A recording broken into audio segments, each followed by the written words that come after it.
হলনি হব নেকি higher secondary এক্সামৰ pattern মেট্ৰিকৰ নিচিনা হায়াৰ সেকেন্ডাৰীটো ইন্ট্ৰোডিউস হব নেকি ওএমআৰসি যত ছাত্ৰ ছাত্ৰীসকলে দিব লাগিব নেকি MCQ কুৱেশ্যনৰ উত্তৰ গতিকে আজি লৈ আহিছো এই সংক্ৰান্তত এটা তথ্য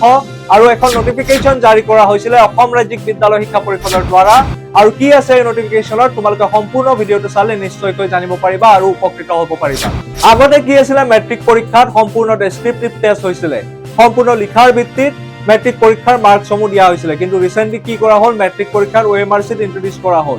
আৰু কম্পিটিটিভ এক্সামৰ ফেয়াৰ মাৰিব পৰাকৈ এই সিদ্ধান্তসমূহ লোৱা হৈছিল নতুন প্যাটাৰ্নৰ মতে কুৱেশ্যনসমূহ ফ্ৰেম কৰা হৈছিল আৰু ইয়াৰ বাবে এইচএছতো এনেকুৱা কিবা প্যাটাৰ্ন ইন্ট্ৰোডিউস হ'ব নেকি তাক লৈ চিন্তা চৰ্চা চলিছিল আৰু তাৰ উত্তৰ হিচাপে অসম ৰাজ্যিক বিদ্যালয় শিক্ষা পৰিষদে এখন নটিফিকেশন জাৰি কৰিছে য'ত তেওঁলোকে ইয়াৰ উত্তৰটো দিছে মই এই নটিফিকেশনখনত কি লিখা আছে হেয়া পঢ়ি দিছো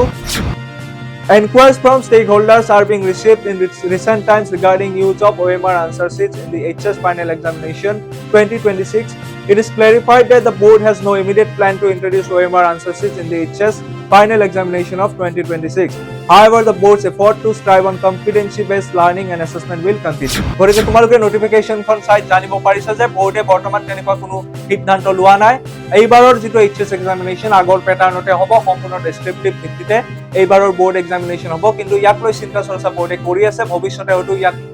হলনিও হ'ব পাৰে কিন্তু এইবাৰৰ যিসকলে HS এপিয়াৰ কৰিবা তোমালোকে